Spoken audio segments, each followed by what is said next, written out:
د پاکستان پخوانی وزیر اعظم او تحریک انصاف ګوند چیرمن عمران خان دا مخال دا ټک په جیل کې قید دی او وکیلان یې کوشش کوي چې هغه دا ټک جیل نه اډیاله جیل ته منتقل کړي شي. د عمران خان وکیل نعیم بنجو ته د عمران خان سره ملاقات کړي چې د دې ملاقات تفصیل په سمدستي توګه بیان شوی نه دی، خو نعیم بنجو ته داوا کړي چې عمران خان په جیل کې په اذیت کې ساتل شوی، مګر حوصلې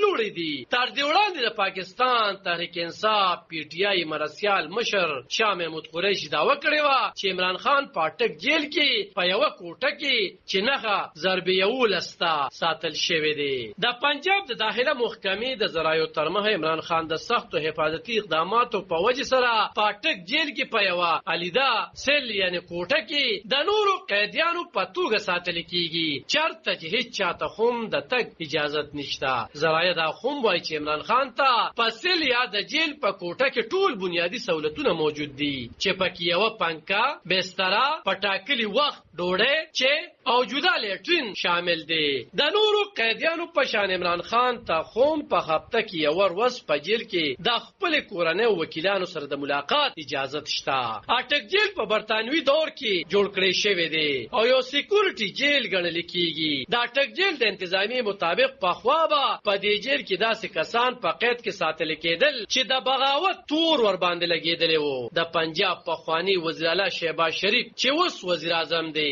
د خیبر پختونخوا پخوانی وزیر اعلی سردار مهتاب احمد خان، د مواصلاتو پخوانی وفاقي وزیر اعظم خان، د ام کیو ام رهنما ډاکټر فاروق ستار او د پخوانی وزیر اعظم نواز شریف زوی حسین نواز هم په اټک جیل کې قید پاتې شوي دي. د پنجاب د داخله محکمې ذرایع وایي چې د قواعدو تر مخه کله چې څوک په جیل کې قید کیږي نو د هغه د اړه د بی کلاس یا نورو سہولتونو لپاره یو درخواست ورکول کېدلی شي. داخله محکمه زیاتوي چې تر اوسه د عمران خان لاړه داسې درخواست نه دی ترلاسه شوی او چې کله د بهتر کلاس درخواست د عمران خان له طرفه وشي نو د قانون مطابق به په هغې غور کېدلی شي. په هغه صورت کې د پاکستان د پریسنز رولز مطابق عمران خان ته بی کلاس ورکولی شي چې په هغه کې د جیل ډوډۍ، جامې، یو میز، یوه کرسۍ، کتابونه، د خوښ اخبارونه، یو بستر او د غسلخانې سہولت شامل دی، مګر د بهر نه به د خوراک وړلو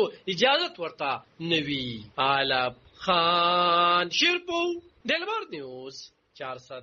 د پاکستان.